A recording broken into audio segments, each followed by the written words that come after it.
عليكم ورحمة الله وبركاته. إن الحمد لله نحمده ونستعينه ونستغفره ونؤمن به ونتوكل عليه ونعوذ بالله من شرور أنفسنا ومن سيئات أعمالنا. من يهده الله فلا مضل له ومن يضلله فلا هادي له. ونشهد أن لا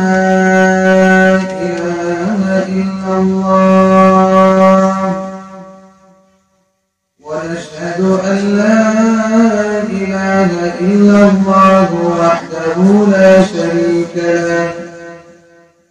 ونشهد أن سيدنا وحبيبنا وشفيعنا ومولانا محمدا عبده ورسوله صلى الله تعالى عليه وعلى آله وأصحابه وأزواجه وذرياته وأمهات المؤمنين وبارك وسلم تسليما كثيرا أما بعد فأعوذ بالله من الشيطان الرجيم. بسم الله الرحمن الرحيم.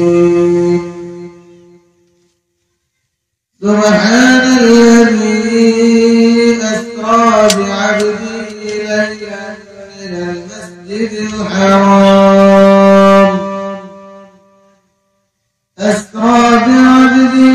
ليلا من المسجد الحرام من المسجد الحرام إلى المسجد الأقصى الذي باركنا حوله لنريه من آياتنا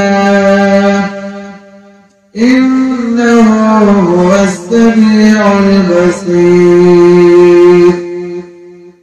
بارك الله لنا ولكم في القرآن العظيم ونفعنا وإياكم بالآيات والذكر الحكيم. صلى الله على سيدنا ومولانا محمد وعلى آله وأصحابه وبارك وسلم. يا رب صل وسلم دائما أبدا على حبيبك خير الخلق كلهم.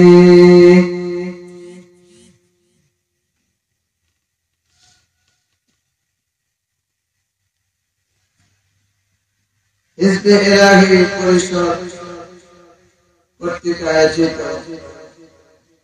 আজকের এই মুবারক তাফসীরুল কোরআন মাহফিলের শ্রদ্ধাভাজন সভাপতি মঞ্চে উপস্থিত উলামায়ে কেরাম, আমার সামনে সমবেত দিনদরদি ভাইরা, পর্দার আড়ালের মা ও বোনেরা, আল্লাহ পাক রব্বুল আলামিন আমাদেরকে দীর্ঘ সময় বুজুর্গানে দ্বীনের জবান থেকে, বরকতময় জবান থেকে দ্বীন নসিহত শোনার তৌফিক দিয়েছেন। আমরা সবাই আলহামদুলিল্লাহ।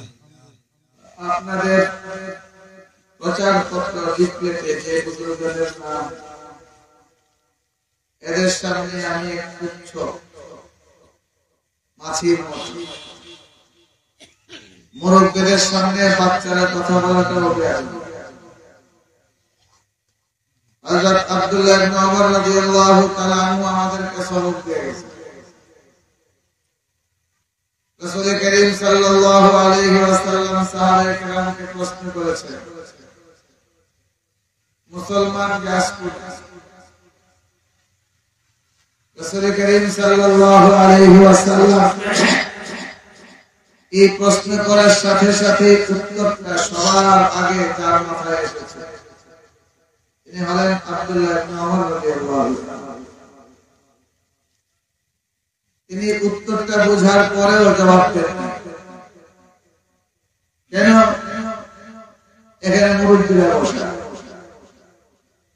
হযরত আব্দুল্লাহ ইবনে ওমর রাদিয়াল্লাহু তাআলা রাসূলের দরবার থেকে যাওয়ার সময় নিজের বাবাকে বলছেন, হযরত ওমর, নবীজি যখন প্রশ্ন করেছেন তখনই আমার মাথায় এই উত্তরটা এসেছে। হযরত ওমর রাদিয়াল্লাহু তাআলা বলেন, তাহলে তুমি কেন উত্তর দিলে? আব্দুল্লাহ ইবনে ওমর রাদিয়াল্লাহু তাআলা বলেন, আপনারা মুরব্বিরা বসে আমি যাচ্ছি না, আমি লজ্জা করে উত্তরটা দিই। এই তো ছিল সাহাবায়ে কেরামের জামানা, আমাদের আকাবিরদের জামানা। এখন অধিকাংশ আকাবির আমাদের বাংলাদেশ থেকে আল্লাহ উঠিয়ে দিয়েছে, অল্প কয়েকজন বাকি আছে। এর মধ্যে আপনাদের এলাকায় কানাইঘাট পৌরসভার এই সমস্ত আপনাদের সামনে বাস্তব কথা হলো, ওনাদের সামনে বসায় আমি কথা বলবো, এটা এক ধরনের আমার নিজের কাছে সন্তোষ মনে হয়। কিন্তু যেহেতু কর্তৃপক্ষ দাওয়াত করেছে, নির্দেশনা দিয়েছেন, দুই চারটি কথা বলবো। আমি জোয়ান মানুষ, পুরান, কিন্তু অসুস্থতার জন্য কোনো বয়স লাগে। আমার গলা স্বাস্থ্য এমন একটা অবস্থা, এত দূর সফর করার মতো আজকে ছিল। আমার ভাই আব্দুল্লাহ মামুন ভাই উনি দাওয়াত লিখেছিলেন, সকাল থেকেই বারবার আমি ওজন খাই করার পরে উনি শেষ পর্যন্ত যে কথাটা বললেন যে বয়ান করার আগে আমি খাইয়া দিই, আমি তো বাতানি করি। আসলে বুজুর্গানি দিন থেকে যে কথাগুলো বলছেন এগুলো আমরা আমাদের মতো গুনাহগার বাচ্চাদের কথা শুনে তাসির কম হয়। বুজুর্গানি দিনের সহজ সরল কথা, এগুলো দিলে তাসির হয়। আল্লাহ যেন আমাদের সবাইকে বুঝার, আমাদের আকাবিরদেরকে আল্লাহ যেন সম্মান করার মানার তৌফিক দান করেন। আমিন। মাঝে মাঝে যখন একা থাকি, একটা বিষয় নিয়ে আমার ভিতরে বড় ইদানিং ভয় কাজ করে। ইদানিং ভয়টা হলো, পৃথিবীর ইতিহাস তালাশ করে দেখো, কোন মুসলিম রাষ্ট্রে যখন আহলে ইলমদের ইহানত চলবে, ইহানত বুঝেন,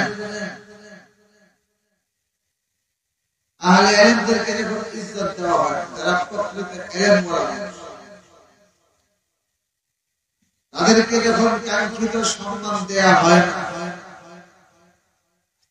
যতটুকু সম্মান পাওয়ার হক তারা উম্মতের উপরে রাখে, উম্মত যখন এই ইলমওয়ালা মানুষদেরকে তাদের হক অনুযায়ী সম্মান দিতে জানেন না, ওই দেশটাকে রব্বুল আলামিন রাখেন। স্পেনের ইতিহাস পড়ে দেখুন, মধ্য এশিয়ার ইতিহাস পড়ে দেখুন, বাগদাদের ইতিহাস পড়ে দেখুন, মুসলিম মিল্লাতের যতগুলো পতনের কারণ, এর মধ্যে একটা বড় কারণ হলো যখন আহলে ইলমের ইহানত চলতে থাকে তখন এই জাতিকে আল্লাহ রাখে। বর্তমানে বাংলাদেশে আহলে ইলমদের বড় ইহানতের জমানা চলছে। রব্বুল আলামিন বলেন, বাসতাতান ফিল ইলমি ওয়াল ইসম, জাতিকে নেতৃত্ব দিতে গেলে প্রথম নম্বর শর্তই হলো তারা ইলম থাকতে হবে। দুই নম্বর আল্লাহ ইঙ্গিত করেছেন বডিটাও দরকার। বাংলাদেশের অবস্থা হয়ে গেছে এমন, ইলম থাকলে দূরের কথা, যাদের কাছে ইলমের গন্ধ পাওয়া যায় এমন মানুষদের খুব ইজ্জত, বিশেষ করে এই ওয়াজ মাহফিলের মধ্যে। আর বডির কথা কি বলবো, যত 26 ইঞ্চি 21 ইঞ্চি বাচ্চা আছে এগুলোর মানুষ নেতা বানাইতে শুরু করে। এটা হলো পতনের লক্ষণ। কিন্তু আশাবাদী এখন আমরা, আল্লাহ যেন আমাদের এই দেশটাকে হেফাজত করেন। এই জন্য ভাইয়ের আপনাদের কাছে অনুরোধ করেছি, যারাই বুজুর্গ আছেন এদেরকে ইজ্জত করার চেষ্টা করুন, এদের নসিহত গুলো শোনার চেষ্টা করুন। অবসর পাইলে তাদের সহবত নেওয়ার চেষ্টা করি, তাদের কাছে যাওয়ার চেষ্টা করি। আল্লাহ আমাদেরকে বোঝার তৌফিক দান করুন। কর্তৃপক্ষের একটা লিফলেট আমি দেখেছিলাম, এখানে ওনারা বিষয়বস্তু দিয়েছেন সূরা বনী ইসরাঈল প্রথম নম্বর আয়াতে। আসলে তাফসীর করার যোগ্যতা আমার নাই, একেবারে 100% বাস্তব, কোনো ভুল নাই। তাছাড়া পড়াশোনার তেমন সুযোগ আজকে হয়। স্মৃতি থেকে যতটুকু আছে আমি বলবো আমার জন্য বড় সৌভাগ্য যে আমার বড় ইমতিহান আছে, আল্লাহ ইমতিহানে পাস করার তৌফিক। সূরা বনী ইসরাঈলের আয়াত পবিত্র কোরআনে কোন কোন নুসখায় বনী ইসরাঈল লেখা, কোন কোন নুসখায় সূরা ইসরা লেখা। এখানে আল্লাহ রাব্বুল আলামিন আমাদের নবীজি মুহাম্মদুর রাসূলুল্লাহ সাল্লাল্লাহু আলাইহি ওয়াসাল্লামের ইসরা এবং মিরাজের কথা তুলে ধরেছেন। আয়াতের দিকে যাওয়ার আগে একটা বিষয় আপনাদের, রাব্বুল আলামিন সব নবী তাদের নবুয়ত প্রমাণের জন্য দলিল হিসেবে মুজিজা দান করেন। মুসা আলাইহিস সালাতু ওয়াস সালামের কিছু আলাদা মুজিজা আছে, হযরত ঈসা আলাইহিস সালাতু ওয়াস সালামের কিছু আলাদা মুজিজা আছে, হযরত ইব্রাহিম আলাইহিস সালাতু ওয়াস সালামের কিছু আলাদা মুজিজা আছে। ঠিক তেমনি ভাবে আমাদের নবী মুহাম্মদুর রাসূলুল্লাহ সাল্লাল্লাহু আলাইহি ওয়াসাল্লামের মুজিজা আছে। মুজিজা মানে নবীদের মধ্যে রব্বুল আলামিন এমন কিছু ঘটনা প্রকাশ করেন যেগুলোর বাস্তবায়ন স্বাভাবিকভাবে কোনো মানুষের পক্ষে সম্ভব, মানুষের ক্ষমতার বাইরে, স্বাভাবিক নিয়মের বাইরে অস্বাভাবিক এমন কিছু ঘটনা আল্লাহ নবীদের মাধ্যমে ঘটান যেগুলো পৃথিবীর সব বিজ্ঞানী মিলে একত্র হয়ে চেষ্টা করলে এগুলো করতে পারবে। যেমন হযরত ঈসা আলাইহিস সালাতু ওয়াস সালামের বিশেষ মুজিজা, তিনি যখন কোন কুষ্ঠ রোগীর গায়ে হাত বুলায় দিতেন কুষ্ঠ রোগী ভালো হয়ে যেত, কোন অন্ধের চোখে হাত বুলায় দিতেন অন্ধ ভালো হয়ে যেত। মুসা আলাইহিস সালাতু ওয়াস সালামের মুজিজা, তিনি যখন তার নবুয়তের লাঠি জমিনে ছেড়ে দিতেন এটা সাপ হয়ে যেত, সাপ হয়ে জাদুকরদের সবগুলো সাপকে গিলে ফেলতো। এটা ছিল মুসা আলাইহিস সালামের বিশেষ মুজিজা। রব্বুল আলামিন প্রত্যেক নবীকে আলাদা আলাদা মুজিজা দান করেছেন, তবে নবী দৃষ্টি দিলে যে জিনিসটা বুঝে আসে, আল্লাহ যে জামানায় যে নবীকে পাঠিয়েছেন ওই জামানার মধ্যে মানুষ যে বিষয়টাতে সবথেকে বেশি অভিজ্ঞতা অর্জন করেছে, রব্বুল আলামিন ওই জামানার নবীকে এমন একটা মুজিজা দিয়েছেন যেই মুজিজার সামনে ওই যুগের মানুষের সমস্ত উন্নতি সব ফেল করে। হযরত ঈসা আলাইহিস সালাতু ওয়াস সালামের জামানায় মানুষ চিকিৎসা বিজ্ঞানে অনেক উন্নতি সাধন করেছে, যার ফলে হযরত ঈসা নবীকে রব্বুল আলামিন এমন একটা মুজিজা দিলেন যে মুজিজার সামনে সব ডাক্তার সমস্ত চিকিৎসা বিজ্ঞানী ফেল। আজ পর্যন্ত পৃথিবীতে এমন কোন ডাক্তার আর বিজ্ঞানী আবিষ্কার হয়নি যারা শুধুমাত্র হাতের স্পর্শ দিলেই একজন অন্ধ ভালো হয়ে যায়, একজন কুষ্ঠ রোগী ভালো হয়ে যায়। বলেন তো পৃথিবীর কোন ডাক্তারের কথা শুনেছেন তার কাছে গেলে কোনো ওষুধ লাগে না, একজন অন্ধের চোখে হাত বুলাই দিলে অন্ধ ভালো হয়ে যায়? এমন কোন ডাক্তার পৃথিবীতে আছে? তাহলে ঈসা নবীকে আল্লাহ এমন একটা মুজিজা দিলেন সমস্ত চিকিৎসা বিজ্ঞান সমস্ত ডাক্তার তার সামনে ফেল। মুসা নবীর জামানায় মানুষ জাদুবিদ্যায় বড় পারদর্শিতা অর্জন করেছিল, প্রচুর জাদুর প্রচলন ছিল। এই জন্য মুসা নবীকে রব্বুল আলামিন এমন একটা মুজিজা দান করলেন যে মুজিজার সামনে সমস্ত জাদুকররা ফেল। হযরত মুসা আলাইহিস সালাম লাঠি নিক্ষেপ করলেন, জাদুকররা তারা রশি নিক্ষেপ করলো, প্রত্যেকটা রশি সাপ হয়ে গেল। মুসা আলাইহিস সালাম যখন তার লাঠি নিক্ষেপ করছেন সবগুলো সাপকে খেয়ে গেল।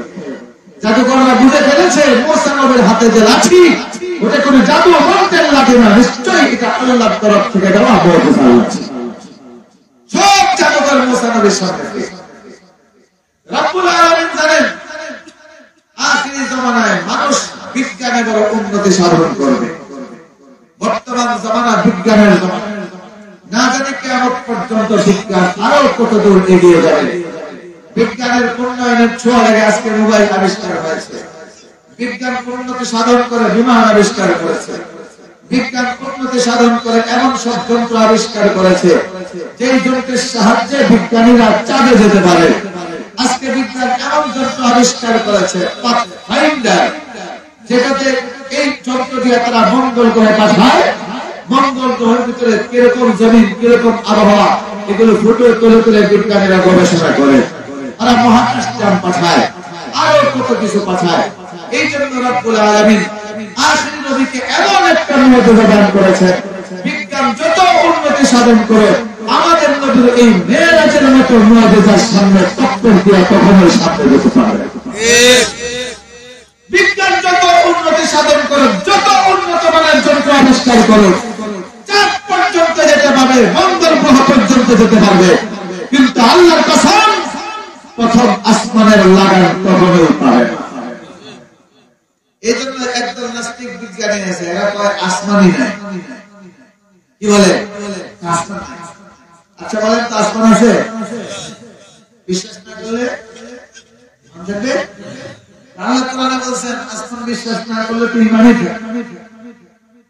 আলাম তারাও কাইফা খালাকাল্লাহু সাবআ সামাওয়াতিন তিবাকা ওয়া জাআলা আল-কামারা ফীহিন্না নূরান ওয়া জাআলা আশ-শামসা সিরাজা ওয়াল্লাহু আনবাতাকুম মিনাল আরদি নাবাতা থুম্মা يعيدكم فيها ويخرجكم إخراجا।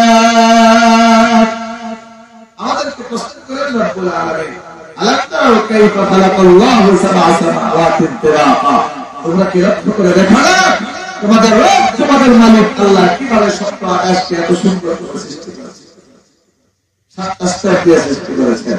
আসমান তৈরি করেছেন কে? তাহলে আসমান আছে না নাই? আল্লাহ আসমান তৈরি করেছেন, পবিত্র কোরআনে বলেন খুঁটিবিহীন, কোনো খুঁটি নেই। তাহলে আমাদের ঈমান আসমান আছে, আবার এক আসমান থেকে আরেক আসমানের দূরত্ব 500 বছরের রাস্তা। কত দূর? এখন কোন মানুষের পক্ষে তো প্রথম আসমানের লাগার পাওয়াই সম্ভব না। এখন তারা কি করে? আসমানে এই জিনিসটা সুন্দর করে বোঝানোর জন্য উলামায়ে কেরাম একটা গল্প অবতারণা করেন, গল্প দিয়ে বোঝান। এই গল্পটা দিয়ে বুঝাইলে আপনাদের বুঝতে সহজ। আবার বলেন আপনারা আসমান আছে না নাই? এক নারী তার ছেলেকে বিয়ে করিয়েছে, বিয়ে করাইছে এমন একটা কন্যা, যে কন্যার উচ্চতা মাত্র 5 ইঞ্চি। আমরা দেশে বক্তা আছে না 23 ইঞ্চি, 24 ইঞ্চি, 21 ইঞ্চি, এগুলো এরা তো ওয়াজ শুনতে যায় না, পড়ি দেখতে যায়। এদেরকে শুদ্ধ বাংলায় বলে আমরা হবিগঞ্জের ভাষায় একটা কই আমরা কি করি? বায়ান না দিলসা মাটি, আমরা হবিগঞ্জের একটা কই। আর শুদ্ধ বাংলায় একটা বামন। এই বামনটারে বিয়ে করেছে, ওরা শাশুড়ি কলসি হাতে দিয়ে বলে বৌমা যাও সুরমা গান থেকে পানি নিয়ে আসো ঘাট থেকে।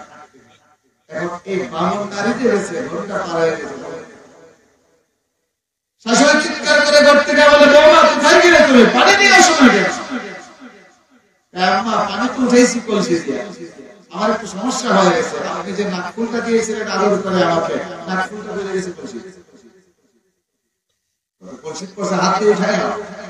আমরা এতক্ষণ যাবত হাত দিয়ে নাড়াচাড়া করতেছি, যে কলসি আপনি দিয়েছেন আমাকে, এই কলসির তলাও নেই। আচ্ছা আপনার কি কলসির তলা নেই? সমস্যা তো জায়গায় তার হাত পাতি নাগাল পায় না, কলসির তলা নাগাল পায় না। আল্লাহ বলছেন আসমান আছে, অবশ্যই আমরা বিশ্বাস করি, আমাদের ঈমান। কিন্তু তোমাদের মতো বিজ্ঞান করে আল্লাহ এজন্য তোমরা কাজ করো।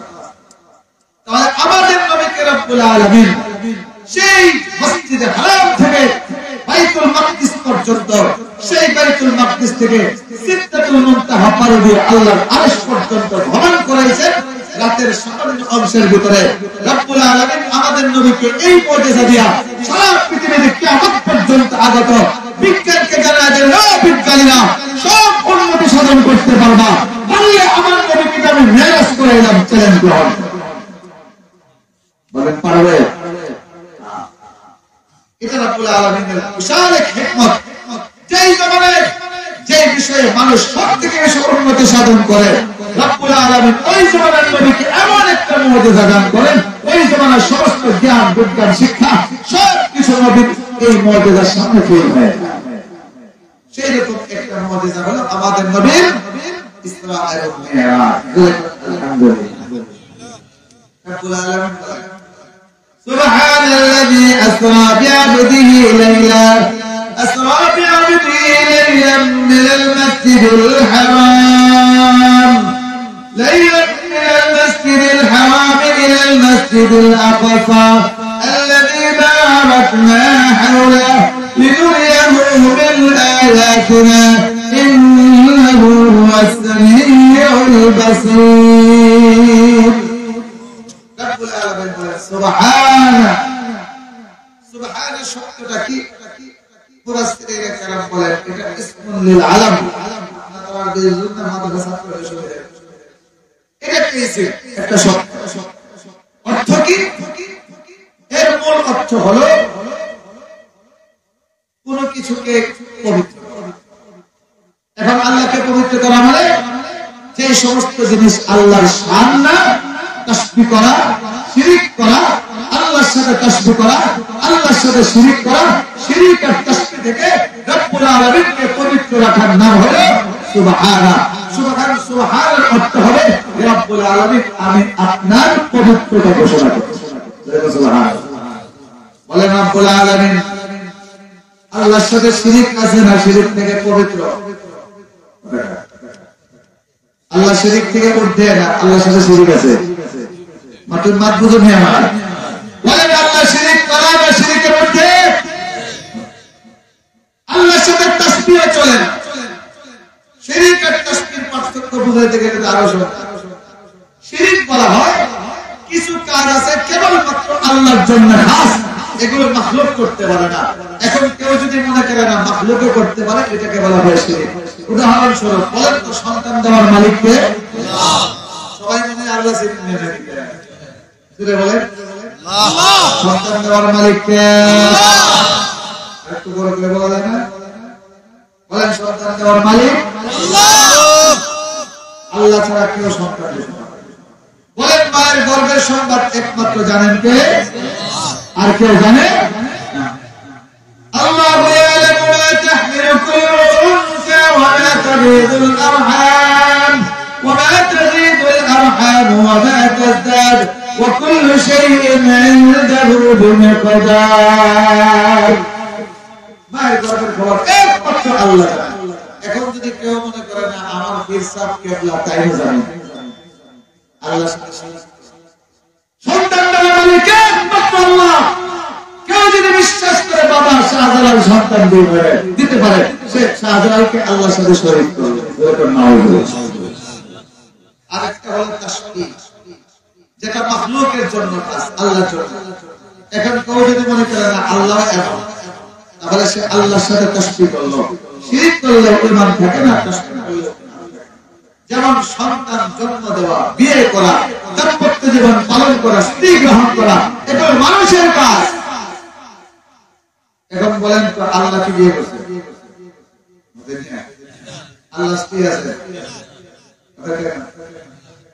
قل أوحي إلي أنه استمع نفر من الجن فقالوا إنا سمعنا قرآنا عجبا يهدي إلى الرشد فآمنا به ولن نشرك بربنا أحدا وأنه تعالى جد ربنا ما اتخذ صاحبة ولا ولدا وأنه تعالى جد ربنا ما اتخذ صاحبة আল্লাহর কোনো সন্তান নাই, আল্লাহর বউ নাই, আল্লাহর বংশ নাই কিছু। এখন কেউ যদি মনে করে না হযরত উযাইর আল্লাহর সন্তান, হযরত ঈসা নবী আল্লাহর সন্তান, হযরত মারিয়াম আল্লাহর স্ত্রী, তাহলে আল্লাহর সাথে তাসবিহ করার কারণে কাফের হয়ে যাবে, বেঈমান। আমরা তো বলি সুবহানাল্লাহ, আল্লাহ পবিত্র, আল্লাহর পবিত্রতা ঘোষণা করছে কিসের থেকে? শিরক থেকে এবং তাসবিহ থেকে আল্লাহর পবিত্রতা ঘোষণা। এই সুবহানার আরেকটা অর্থ আছে তাবাউদ, দূরে সরে যাওয়া। তাহলে আল্লাহ রাব্বুল আলামিন শিরক এবং তাসবিহ থেকে, তখন সুবহানার অর্থ হবে আমি ঘোষণা করছি আল্লাহ তাসবিহ এবং শিরক থেকে অনেক দূরে, অনেক দূরে, যে দূরের দূরে। আল্লাহ রাব্বুল আলামিন বলেন সুবহানাল্লাযী আসরা বি'আবদিহি লাইলাম মিনাল মাসজিদিল হারাম, যিনি আসরা বি'আবদিহি তার প্রিয় বান্দাকে, তার প্রিয় বান্দাকে ভ্রমণ করেছেন লাইলান, রাতের সামান্য অংশে, মিনাল মাসজিদিল হারাম ইলাল মাসজিদিল আকসা, মসজিদে হারাম থেকে মসজিদে আকসা পর্যন্ত। আসরা শব্দের অর্থ হলো রাতে ভ্রমণ করা। আমার কেন রাব্বুল আলামিন লাইলা উল্লেখ করলেন? মুফাসসিরিনে কেরাম বলেন এটা বোঝানোর জন্য যে রাতের বেলাতে নবীকে আল্লাহ ভ্রমণ করেছেন একেবারে আরশ পর্যন্ত। এটা কয়েক ঘন্টার ভ্রমণ না, বরং রাতের সামান্য অংশের ভিতরে। বলুন সুবহানাল্লাহ। রাতের সামান্য অংশের ভিতরে রাব্বুল আলামিন আমাদের নবীকে এত জায়গা ভ্রমণ করেছেন। বলেন এই সামান্য অংশের ভিতরে মসজিদে হারাম থেকে মসজিদে আকসা, সেখান থেকে আল্লাহর আরশ পর্যন্ত একটা ব্যক্তিকে ভ্রমণ করার মতো ক্ষমতা আছে কার? মুহতারাম হাজিরিন, এখন এই যে ইসরা এবং মিরাজ, মসজিদে হারাম থেকে মসজিদে আকসা পর্যন্ত এই ভ্রমণটাকে বলা হয় ইসরা, আর মসজিদে আকসা থেকে আল্লাহর আরশ পর্যন্ত সিদরাতুল মুনতাহা পর্যন্ত যে নবীর ভ্রমণ, এটাকে বলা হয় মিরাজ। এখন রাসূলের এই মিরাজটা, এটা কি সশরীরে হয়েছে নাকি রূহানি ভাবে হয়েছে? এটা নিয়ে সাহাবায়ে কেরামের মধ্যে ভিন্ন মত আছে। এমনকি স্বয়ং হযরত আয়েশা সিদ্দিকা রাদিয়াল্লাহু তাআলা আনহা তিনি বলেন রাসূল কারীম সাল্লাল্লাহু আলাইহি সাল্লাম সত্যযুগে মিরাজ করেছেন সশরীরে। কিন্তু অধিকাংশ মুফাসসিরিনে কেরাম সাহাবা যুগ থেকে নিয়ে আজ পর্যন্ত অধিকাংশ প্রায় ইজমায়ের মতো সমস্ত মুহাদ্দিসিন মুফাসসিরিনে কেরাম সাহাবায়ে কেরামের বিশাল একটা অংশ বলেন না, আল্লাহ রাব্বুল আলামিন আমাদের নবীকে রূহানি ভাবে যেরকম ভাবে মিরাজ করিয়েছেন, ঠিক তেমনি ভাবে আমাদের নবীকে সশরীরেও আল্লাহ মিরাজ করেছেন। এবং এর প্রতি আল্লাহ ইঙ্গিত দিয়েছেন কয়েকবার। এক নম্বর শুরুতেই আল্লাহ শব্দ ব্যবহার করলেন সুবহানাল্লাহ। আচ্ছা বলেন তো, আমরা কোন আশ্চর্য জিনিস দেখলে তখন আমরা কি করি? ইয়া সুবহানাল্লাহ। হঠাৎ করে দেখি পদ্মবান এসে বইলে গেছে ত্রিপুরা এলাকা, দেখলে বলি ইয়া সুবহানাল্লাহ, ইয়া সুবহানাল্লাহ, ইয়া সুবহানাল্লাহ। মানুষ আশ্চর্যজনক কোন জিনিস দেখলেই সুবহানাল্লাহ পড়ে। রাসূল রূহানি ভাবে মিরাজ করা, এটা রাসূল কারীম সাল্লাল্লাহু আলাইহি সাল্লামের জন্য এতটুকু আশ্চর্যজনক না যতটুকু আশ্চর্যজনক রাসূল কারীম সাল্লাল্লাহু আলাইহি সাল্লামকে সশরীরে একেবারে দুনিয়া থেকে পাড়ি দিয়ে, সপ্ত আকাশ পাড়ি দিয়ে, সিদরাতুল মুনতাহা পাড়ি দিয়ে আল্লাহর আরশ পর্যন্ত রাতের সামান্য অংশে রাসূলকে সশরীরে ভ্রমণ করালে এটার মধ্যে সবথেকে বেশি আশ্চর্য, এটার মধ্যে মুজিজা প্রস্ফুটিত হয়, মুজিজা ফুটে ওঠে।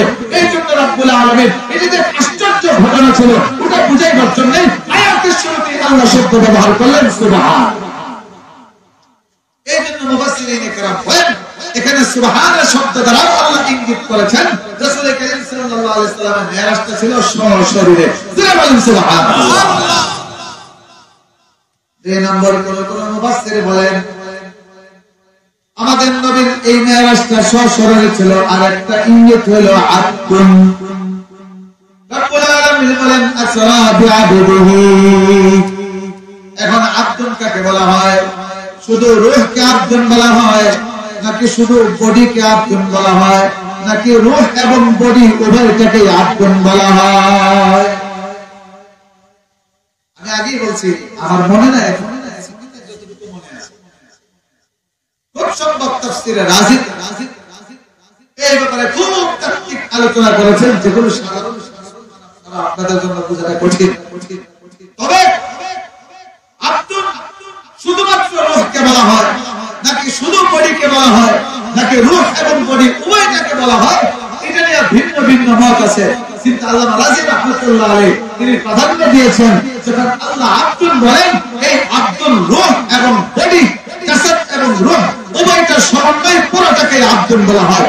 আল্লাহ বলেছেন আসরা বিআবদিহি, এই আব্দুল শব্দ উল্লেখ করে আল্লাহ ইঙ্গিত দিচ্ছেন রাসূল করিম সাল্লাল্লাহু আলাইহি ওয়াসাল্লামের মেরাজটা রূহানি ভাবে ছিল না, বরং সশরীরে আল্লাহর নবীর মেরাজ ছিল। এবার যেতে হবে আমাদেরকে বিভিন্ন রিওয়ায়াত। রাসূল করিম সাল্লাল্লাহু আলাইহি ওয়াসাল্লাম নিজেই বর্ণনা দিয়েছেন। তারিখের দিকে আমি যাব না, তারিখের ব্যাপারে বিভিন্ন মত আছে। বাকি আমাদের সমাজে প্রসিদ্ধ মত যেটা, সেটা রজব মাসে 27 রজব, 27 রজব, এটার নামই ভালো হয়েছে শবে মেরাজ। আল্লাহ জানে এটা কেমনে ভালো। মুহতারাম হাজিরিন, নবীজি বলেন আমি ঘুমিয়ে আছি। এখন আল্লাহ তো বলছেন মিনাল মাসজিদিল হারাম, এই হারাম দ্বারা কি উদ্দেশ্য? আমাদের নবীর এই মেরাজটা কি মসজিদে হারাম থেকেই শুরু হয়েছিল না অন্য কোনো জায়গা থেকে? এক রিওয়ায়াতে পাওয়া যায় রাসূল করিম সাল্লাল্লাহু আলাইহি সাল্লাম বলেন, আমি উম্মে হানির ঘরে ঘুমন্ত ছিলাম, এরপরে আসমান থেকে ফেরেশতারা আসলেন। দুইজন ফেরেশতা কথা বলতেছেন যে ইনি কে? ইনি তো আখিরি নবী, ইনি ঘুমন্ত না সজাগ? আরেকজন ফেরেশতা উত্তর দিয়ে বলেন, ইনি যদিও ঘুমাইছেন, উনি ঘুমায়, চক্ষু ঘুমায় কিন্তু কলব ঘুমায় না। এটাই আম্বিয়া কেরামের ঘুমের সিস্টেম। যত নবী আল্লাহ দুনিয়া পাঠিয়েছেন, এরা যখন ঘুমে চলে যান তখন তাদের চক্ষু ঘুমায়, তাদের কলব ঘুমায়। এজন্য আমাদের নবী ঘুমাইলে বুঝলাম, আমাদের ঘুমাইলে বুঝতে পারত না। তাহাজ্জুদ করে নবী ঘুমাই গেছেন, উঠে আবার নামাজে চলে গেছেন। তাহলে কেন প্রশ্নে আপনি ওযু করলেন না? আয়েশা বলেন আপনি ওযু করলেন না। নবী বলেন আমার চোখ ঘুমায়, কলব ঘুমায়। বুঝে পাচ্ছেন?